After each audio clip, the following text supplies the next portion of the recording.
तुम्हारी प्रवृत्ति तो वही थी ना जो बड़े उत्साह से जीवन व्यतीत करने में विश्वास रखता था। पहले की तरह ही रहा करो ना, अच्छा लगता है।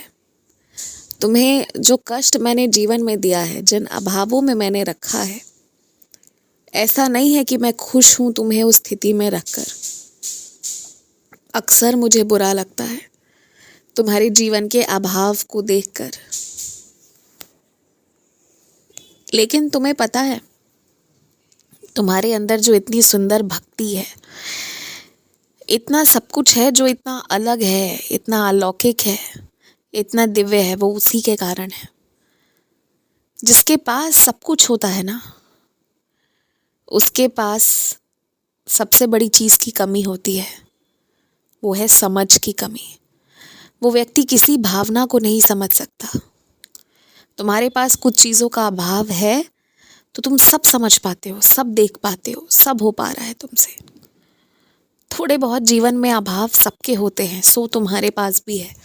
उससे घबराओ मत। तुम शौक से खुलकर जीने में विश्वास रखते थे ना, बस वैसे ही जियो। अभी सब कुछ को ठीक हो जाने दो, एक एक करके हर एक चीज को थोड़ा व्यवस्थित हो जाने दो। उसके बाद फिर से पुनः तुम अच्छे अच्छे जगहों पर जाना। तुम्हें पुनः यात्रा करने का मौका मिलेगा, तुम्हें पुनः दर्शन करने का मौका मिलेगा। तीर्थ करने में जिसकी इतनी इच्छा होती है ना, उसका साथ मैं हमेशा देता हूँ। मैं अपने वैसे बच्चों का साथ कभी नहीं छोड़ता जो तीर्थ करना चाहते हैं, जो मंदिर दर्शन करना चाहते हैं।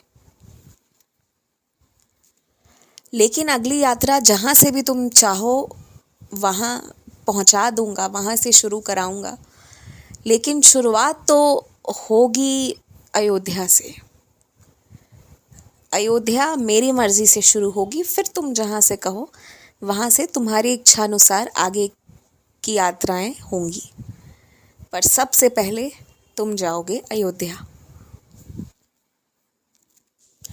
अक्सर वो लोग तनाव में ज़्यादा आ जाते हैं जो काम को प्रेम से शुरू तो करते हैं, लेकिन बाद में सिर्फ उस काम को चिंता के रूप में ले लेते हैं।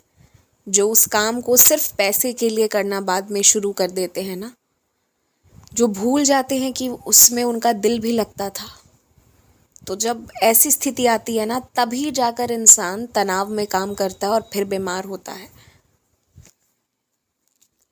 दिल लगाकर काम करने से, बिना चिंता किए निश्चिंत होकर, मेरे चरणों में विश्वास रखकर काम करने से काम काम सा नहीं लगेगा और उसके बाद तनाव भी नहीं होगा। उससे खुशी मिलेगी, सिर्फ खुशी मिलेगी। संख्याओं को हासिल करने के लिए मत करो कि इतने 1000 रुपए कमाने हैं या इतने लाख लोगों तक पहुंचना है। नहीं, अच्छी नीयत से करो। किसी परेशानी को सुलझा देने के लिए करो, किसी का भला करने के लिए करो। एक बार ऐसा करके देखो।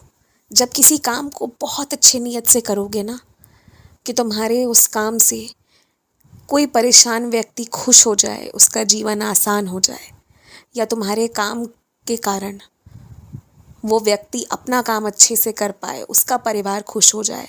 जब नीयत लोगों को खुशी देने की होगी ना तुम्हारी, तो मैं दावे के साथ कह सकता हूँ, जो लक्ष्मी आएंगी ना तुम्हारे घर, वो तुम्हारे हिस्से की खुशी भी लेकर आएंगी, तुम्हारे हिस्से का स्वास्थ्य लेकर आएंगी, तुम्हारे हिस्से की बरकत लेकर आएंगी। एक बार करके देखो। अपने लिए जी कर देख लिए, पैसों के लिए भी जी कर देख लिया तुमने, एक बार लोगों की खुशियों के लिए जी कर देख लो और देखो ना जादू कैसा होता है। सच में दिल से अगर चाहोगे ना कि तुम्हारे कार्यों से किसी को आराम मिले, कोई खुश हो जाए, कोई तनाव मुक्त हो जाए, तो देख लेना ऊंचाइयों की शिखर तक पहुंचोगे। ऊंचाई तक वही पहुंचकर टिक सकता है जिसकी नीयत अच्छी हो, अपने आसपास के लोगों के लिए, समाज के लिए। अच्छे लोगों की बहुत कमी है। अच्छा बनकर देखो, हर जगह खाली मिलेगा तुम्हें। तुम्हें किसी से कुर्सी छीननी नहीं पड़ेगी, लोग लाकर देंगे तुम्हें कुर्सी कि बैठो। बस यही बात है, एक अच्छे मनुष्य बनकर जीवन यापन करना शुरू करो, जो कि तुम हो भी, ऐसा नहीं है कि नहीं हो, लेकिन कई बार अपने मित्रों के बीच रहकर भूल जाते हो। जो लोग तुम्हें भुलवा देते हैं उनके समक्ष रहकर याद रख लो ना, तो उस दिन समझ लेना कि तुम मेरे वसूलों पर चलना शुरू कर दिए हो। आयुष्मान भवा।